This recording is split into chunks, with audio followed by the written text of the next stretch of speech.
Hi, I'm Rabbi Michael Azos, and you're watching TAPED with Rabbi Doug. We're gonna see Rabbi Doug.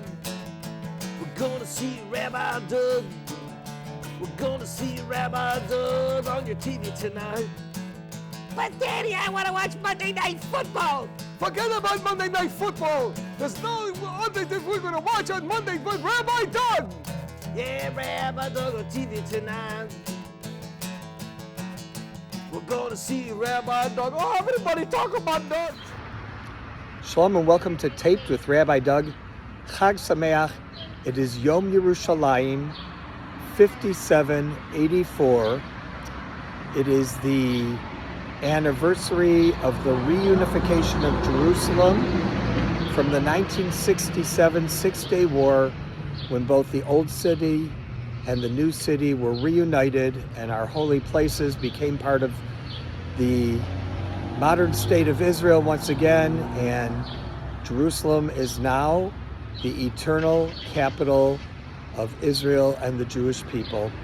And today we celebrate Yom Yerushalayim, Jerusalem Day, the anniversary of the reunification of the city, with Mizrahi, Hapol HaMizrahi, religious Zionists of Chicago, here at Congregation Or Torah in Skokie, when guest speaker Hillel Fuld joins us. He is well known as an Israeli political analyst, blogger, speaker, and media mogul, and it's going to be a wonderful program. So stay with us here on this Jerusalem Day holiday on Taped with Rabbi Doug. And now, to introduce our guest speaker. Hillel Fuld is one of Israel's most well-known tech evangelists and social influencers. His first-hand accounts and clear moral clarity on the war and current events in Israel make him a sought-after speaker and commentator who brings unique insights and critical issues to the forefront of public discourse. So I'd like to call him up here so we can hear some of his words. So just real quick introduction, who I am. My name is Hillel Fuld. I grew up in New York. I moved to Israel with my family 30 years ago, in the middle of high school, which, as you can imagine, was not an easy thing to do.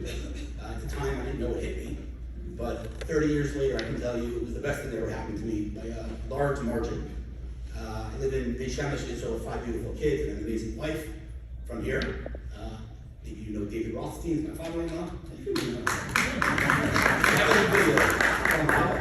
Yeah, you go shout out.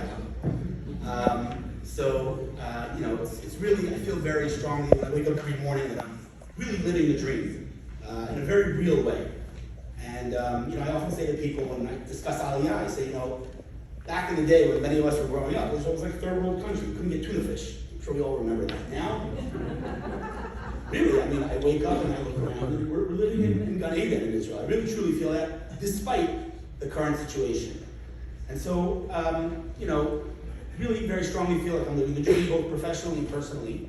For the last 15 years or so, I built a technology consulting business working with startups, from 2 entrepreneurs in a garage to companies like Google and Microsoft and Oracle and others.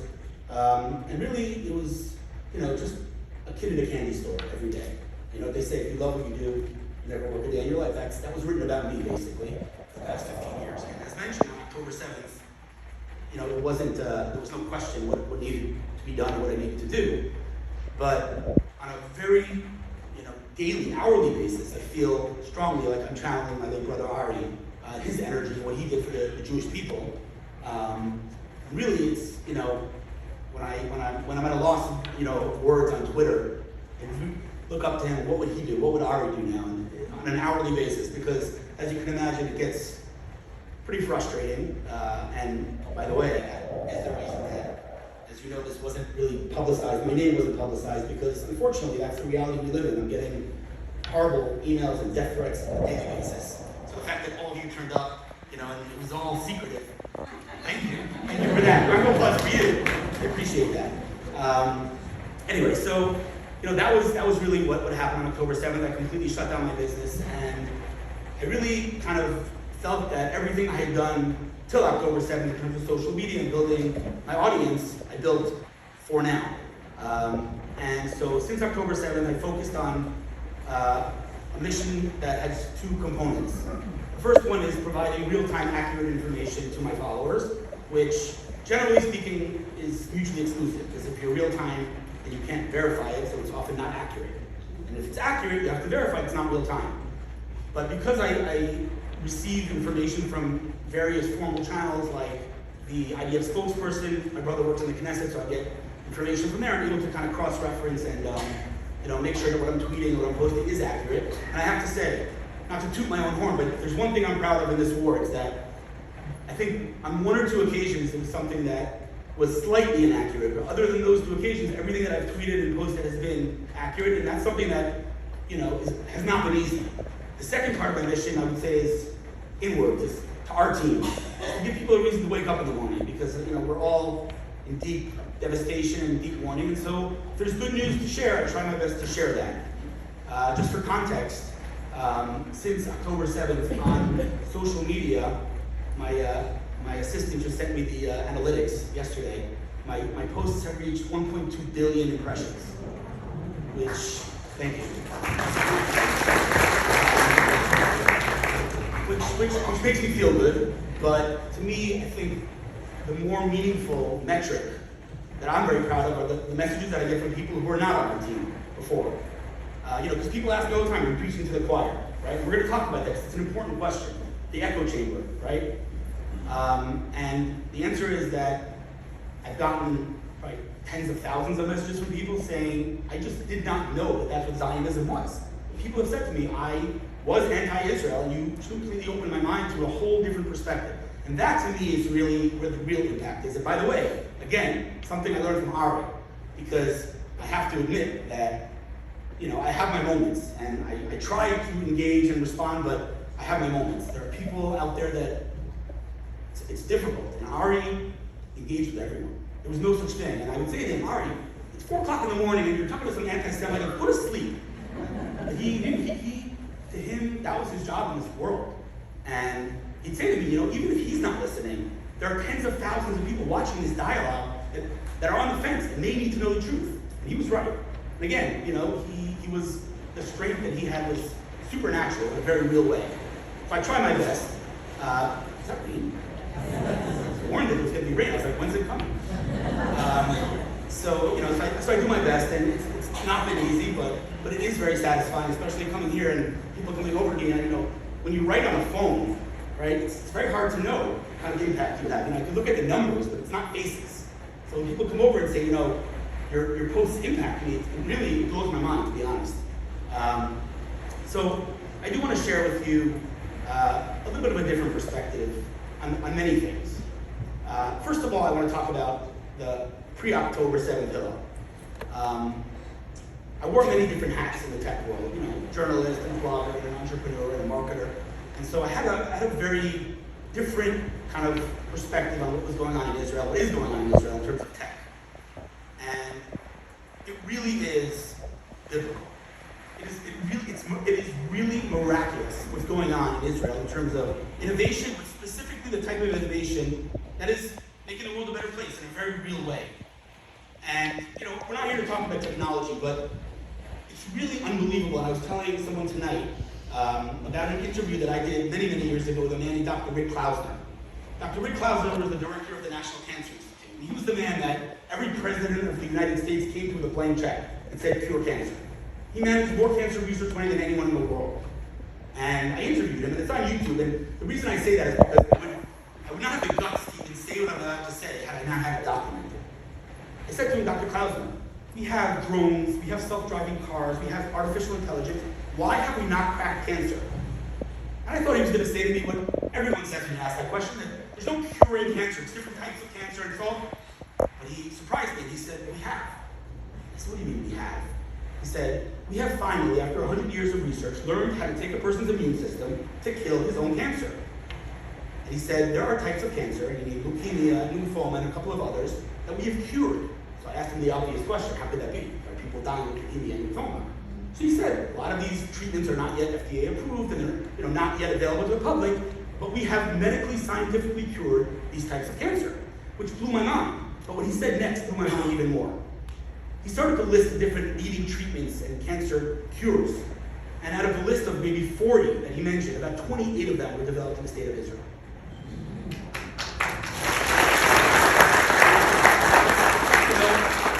Like I said, we're not here to talk about technology, but when you look at a technology ecosystem, there are many ways to analyze it, right? And I just want to give you a glimpse into how miraculous it really is.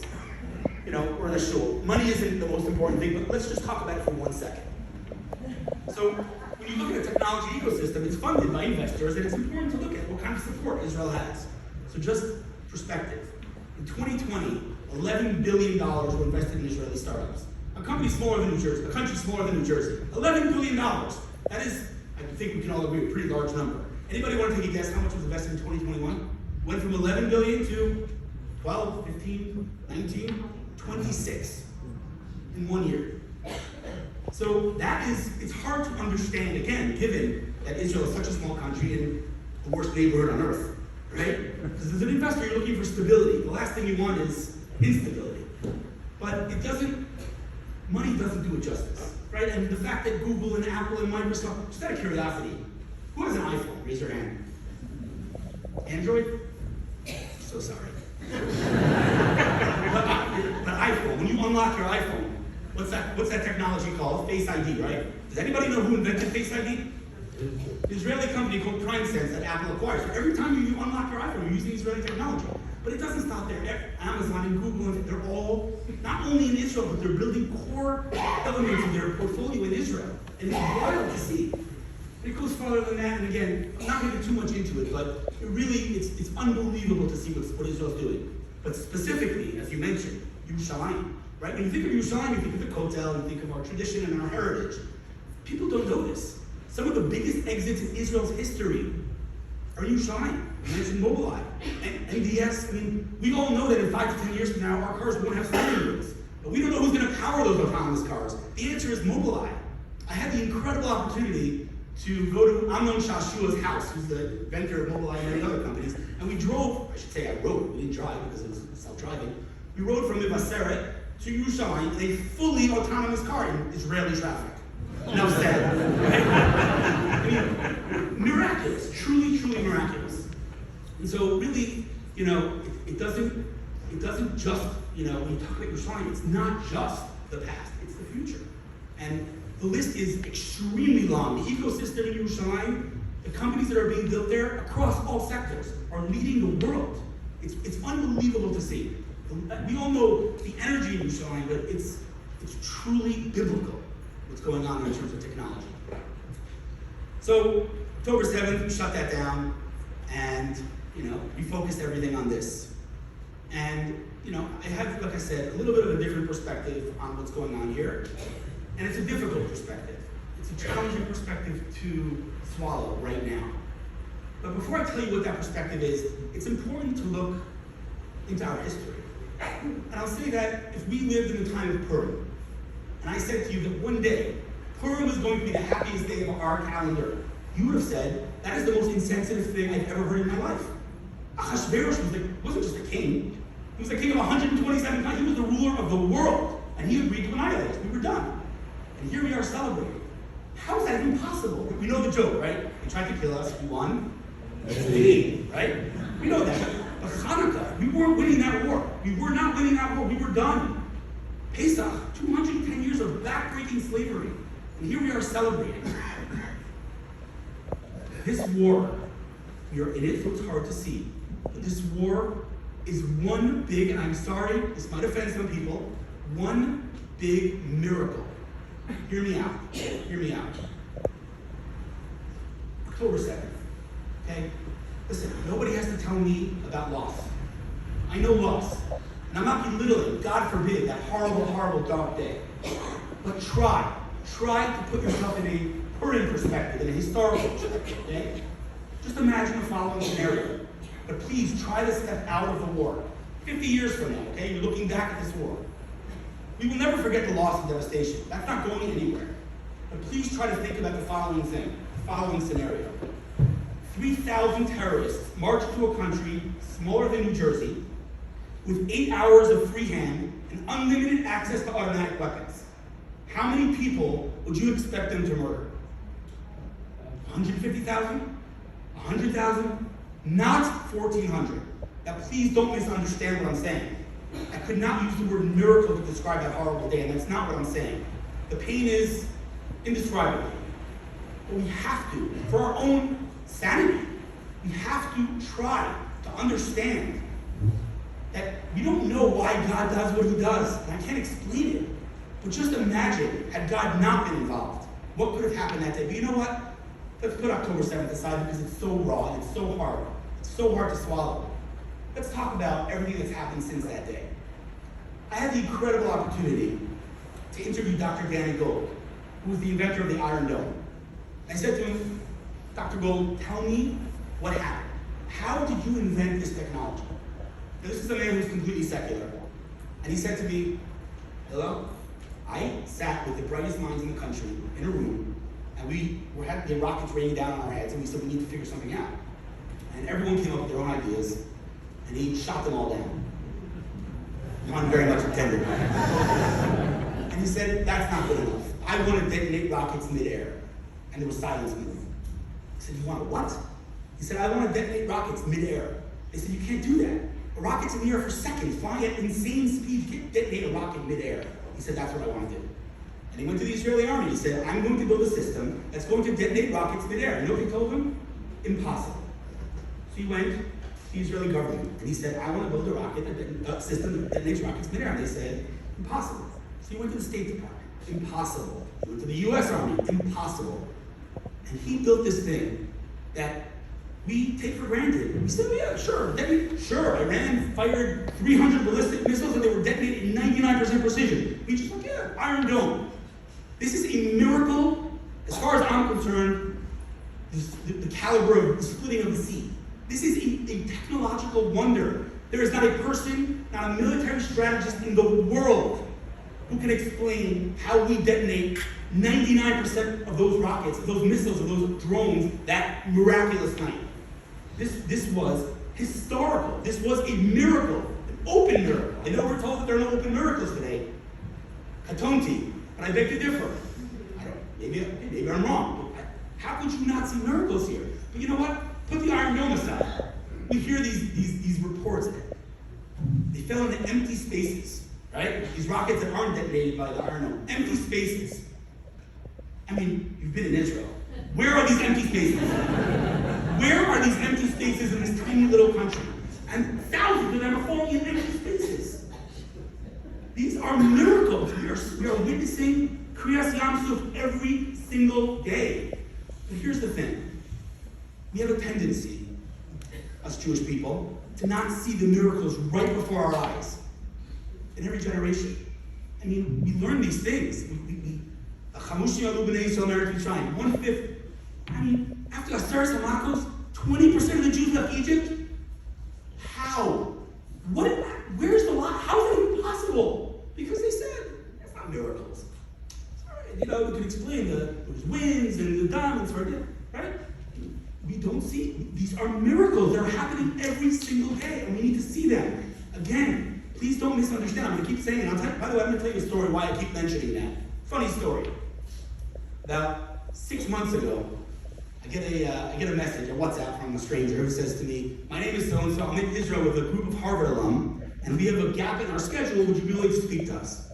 I said, it's a delegation, who's in Israel, they're on our side, sure, why not? I didn't ask for any context on the audience. Big mistake. So I got out there and I said, how could you not see Hashem? And this kind lady interrupted me in the middle of my sentence, and she said, that's the most horrible thing I ever heard of. How could you say, God, this is a colossal failure of the Jewish nation, the Jewish people, and how could you see God? She was going at me. And I was like, I didn't mean that it's not bad. I didn't mean that we're not in pain, but just think how much worse it. She was not having it. And then this other lady gets up and she says, I want to say something. I'm like, oh great, she's going to defend me. Not so much. And she says, I think we should go back to our original itinerary, which you were not on. So when I talk about the miracles, I have to give that disclaimer because it is. I don't blame hard to see it when we're in it, but we have to. We have to. Just imagine 50 years from now looking at this war, right? Miracles, we call miracles, something that's generally positive.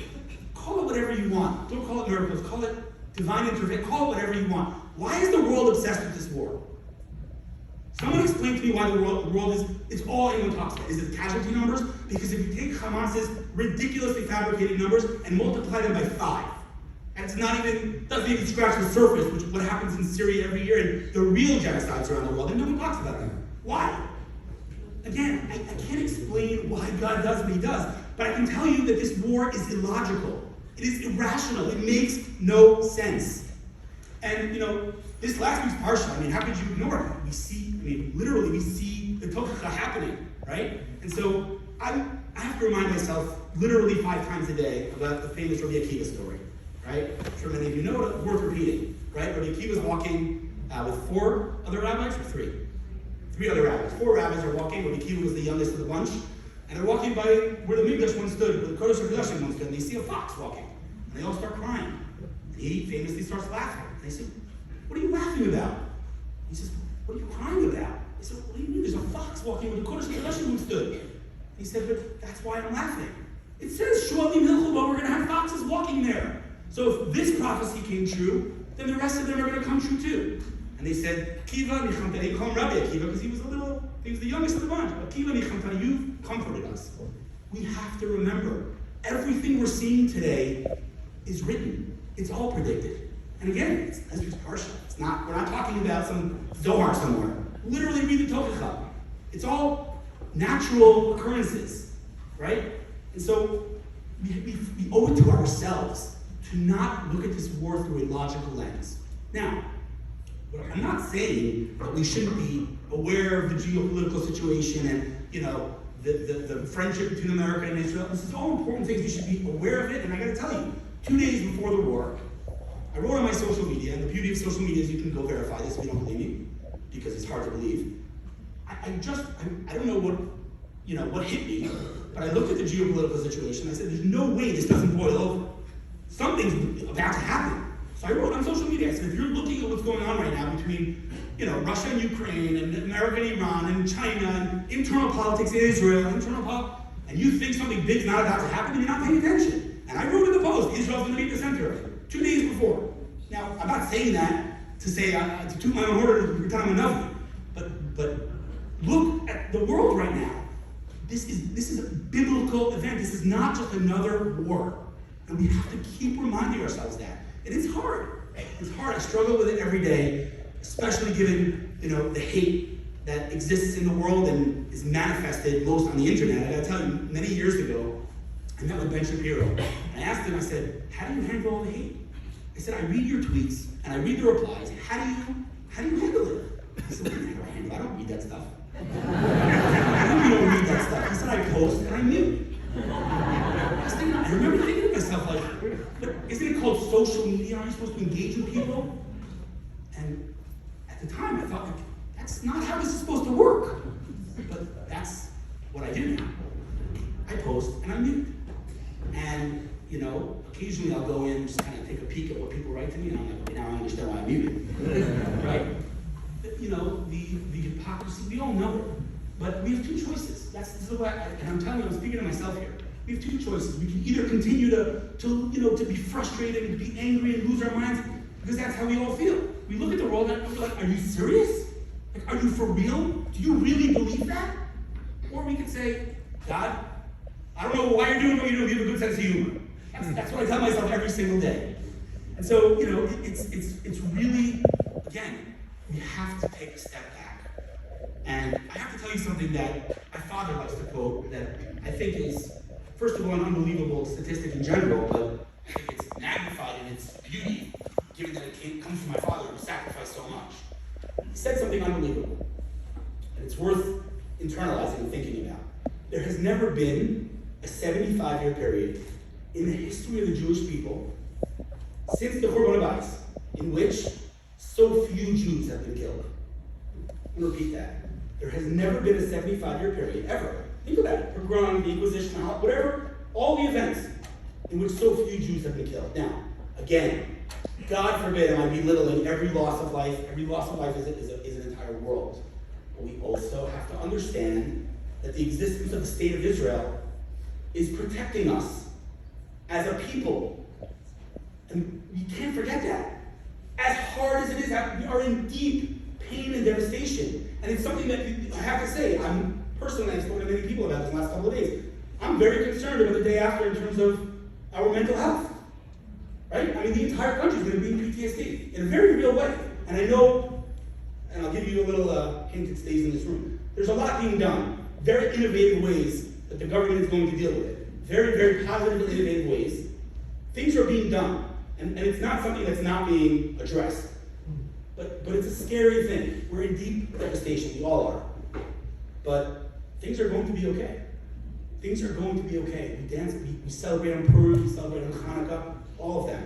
And Simchas Torah is going to be, again, the happiest day of our year. We will dance again. We will.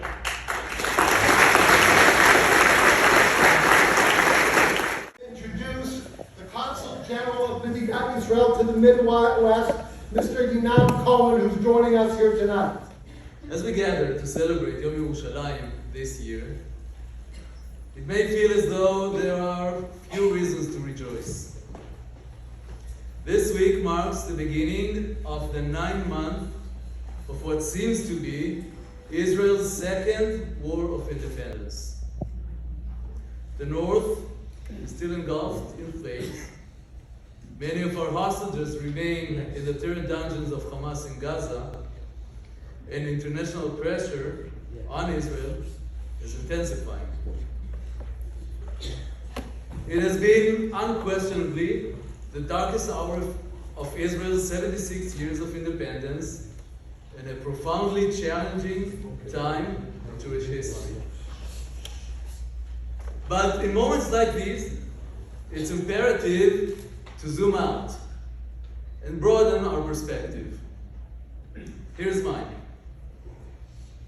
57 years ago, Jerusalem was liberated from 90 years of Jordanian occupation, 30 years of British mandate, 400 years of oppression under the Ottoman Empire, 260 years of Mamluk Sultanate, and centuries of rule under Islamic Caliphate and Crusader kingdoms, among others.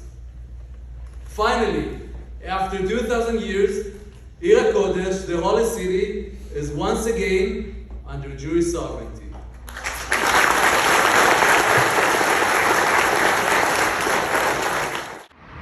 Well, that's it here from Congregation Or Torah. We had the Consul General of Israel to the Midwest, Yinam Cohen, with us today, and of course our guest speaker, Hillel Fuld, who joined us. It was a wonderful program. It's been a wonderful Yom and holiday for Jerusalem Day, and I want to thank all of you for being with us. Remember, you can check out our website, www.tvrabbi.com, where you can also see former shows on the web. If you want to email us, or you want to email Hillel Fuld or the Israel Consulate, I'll be happy to forward those, and I know they'll get back to you personally. The email address is info@tvrabbi.com. Hope to see you every week, same time, right here on Taped with Rabbi Doug. Shalom, everyone. This has been a Taped with Rabbi Doug production.